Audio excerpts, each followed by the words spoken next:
you may look at the score and go, okay, well, they didn't play very well, but 10-point game. Yeah. Idaho probably wasn't. I mean. No, it was. Well, I'm just saying, like, if you did not see the game, you read the box score, you look at the stats because it looks like they torched them, and then you look at the final score. Well, it's probably maybe they scored a couple, like 14 late or something. I don't know. You probably don't think it was that close, dude.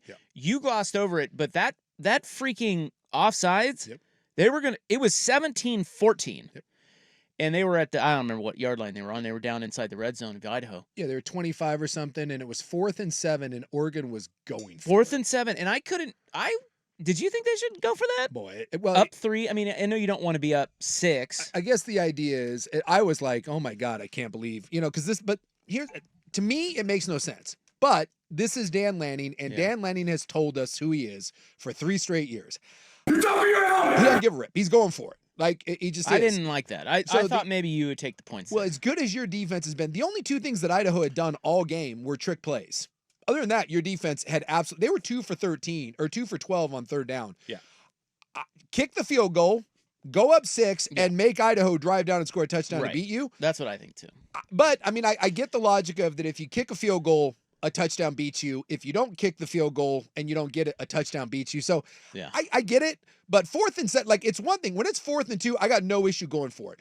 4th and 7, I'm like, what? I didn't like it. But then there was an offsides. If you didn't see it, there was an offsides, 4th and 2, and then they converted. Yeah, because who knows? Because the once the play was offsides, then obviously it was an incomplete pass. But it was a free play, so who knows how that would have gone. But boy, I'll tell you what, that was a pucker factor of 17 out of 10 when they were going for it on 4th and 7, and the idea of, can Idaho actually do this?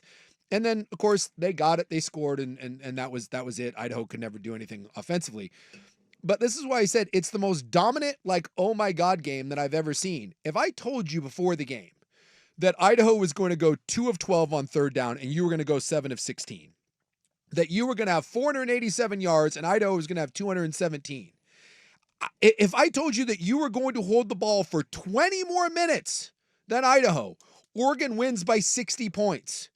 And yet there we were with however many 8 minutes left or whatever, at a 4th and 7 call, feeling like up 3 with the game on the line against Idaho. I don't know if I've ever seen a game like that, which is why I wanted to go back and look at it. And it's just, you can't make excuses, because you look around the country and when you play a Big Sky team, I mean, and I get that Idaho is a decent Big Sky team, but everyone from Washington to Washington State to Bam, when you play these teams, you put your foot in their ass and you just bury them.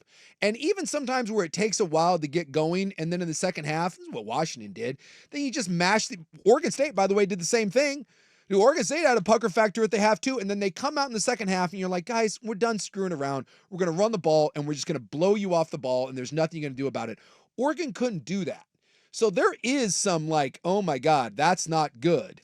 But when you go back and look at it, I can't tell you how close this game was to probably being 28-0 at the half and ending up being 45-10. That's what Lanning said. And if it's that, then no one cares. But it wasn't. It was 24-14 and closer than that. And that's why there is a big pucker factor, but it's also why I'm not ready to mash any sort of panic button. That's why I put it at a solid 5. Well, okay. I mean, I don't know how you couldn't be a little concerned. Absolutely. Considering the opponent, although you got to give them a lot of credit.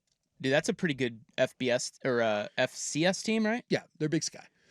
They're pretty good. I think they were like top 7. I think they were 7th or 8th. And it was kind of cool that kid the quarterback grew up a Duck fan and going to Duck games. And so you got to give them credit. There were no explosive plays from Oregon. That was weird. Yeah. There was no real juice in the stadium. I'm like, it was just flat. The sideline looked flat. Everything looked flat.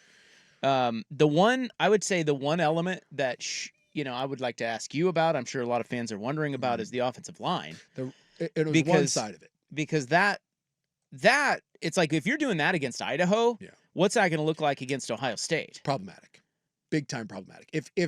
And me, I hate calling out college players because they're kids, but now these guys are getting paid. And And even though it's week 1, I'll just say it. You got a new center who probably won't be your starting center when you're healthy. So there's that. But your right guard was a freshman All-American last year, and your right tackle is a first-team All-American this year preseason.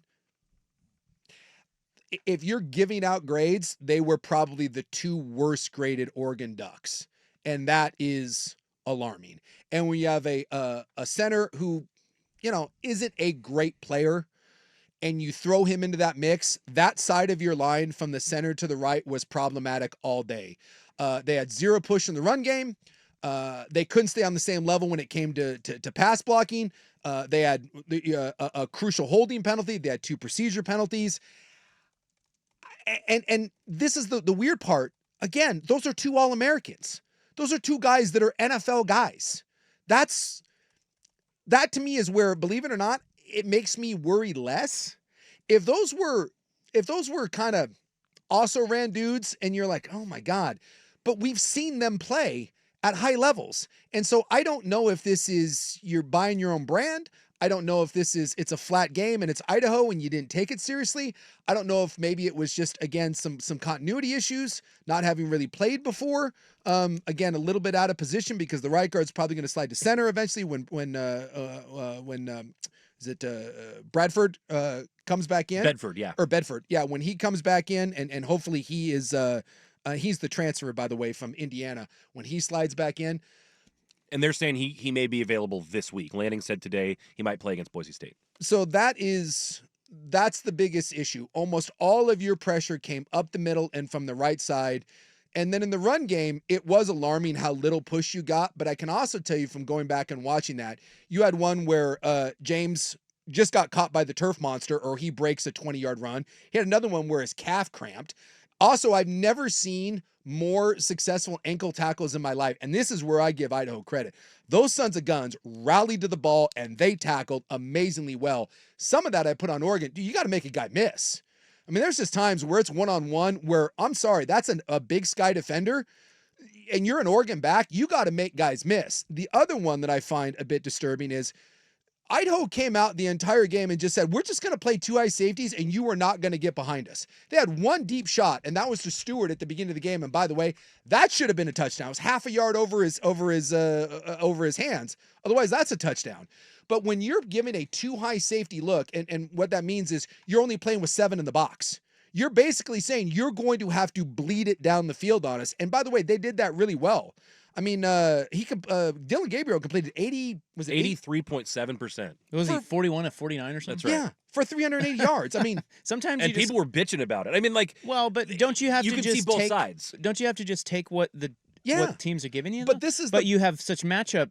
You should have such matchup advantages. You should be beating guys one-on-one. Yeah. But my thing is, if you're playing a 2 high safety look, it's really easy to get people out of a 2 high safety look, and that's just run the ball on them. And if you run the ball for 7 yards a pop, I promise you, they're going to start bringing a guy down in the box. And I kept waiting for those runs to happen, and they didn't. I mean, the fact on a 4th down run with, when you're bringing in multiple tight ends and you can't push an Idaho group off the line, no offense to the Big Sky, but that's my concern. But I do think this offensive line is going to get better when they get healthy and everyone gets to slide back to their right spot. And someone, and I'm guessing this happened right after the game, someone sat down and said, I don't really give a damn that you were a freshman All-American last year. I don't really give a damn that you're a first-team All-American this year and that some people think you're a first-round pick. That's embarrassing tape to put on the field. I mean, Cornelius on the strip sack, and I know Lanning says something about the back and sliding. Dude, you just got beat. I mean, yeah, there may have been a protection thing where the back pushed Gabriel to that direction, and I get left-handed quarterback is different because now you're protecting the blind side. You just got beat. You're an All-American, and you got beat around the outside by an Idaho defender. You can't have that happen. Well, they had guys getting penalized for lining up wrong, too. I mean, it's like the performance after the snap, but also pre-snap penalties by guys that are on both ends of your line that are supposed to be solid all-conference, maybe All-American bookends. So it's not... entirely too nerve-wracking. Yes, it's not ideal. And less than ideal. Less than ideal. Entirely too nerve-wracking, but if in college football, I just want to say, in college football, this season, moving forward, more than ever, because they've expanded the playoff, and things have changed. We've, with all the realignment and everything, survive and advance is more so now in college football than ever before. Yeah. You used to have style points. It used to matter what writers or coaches thought of your none of that matters. Just win. Survive and advance, just win.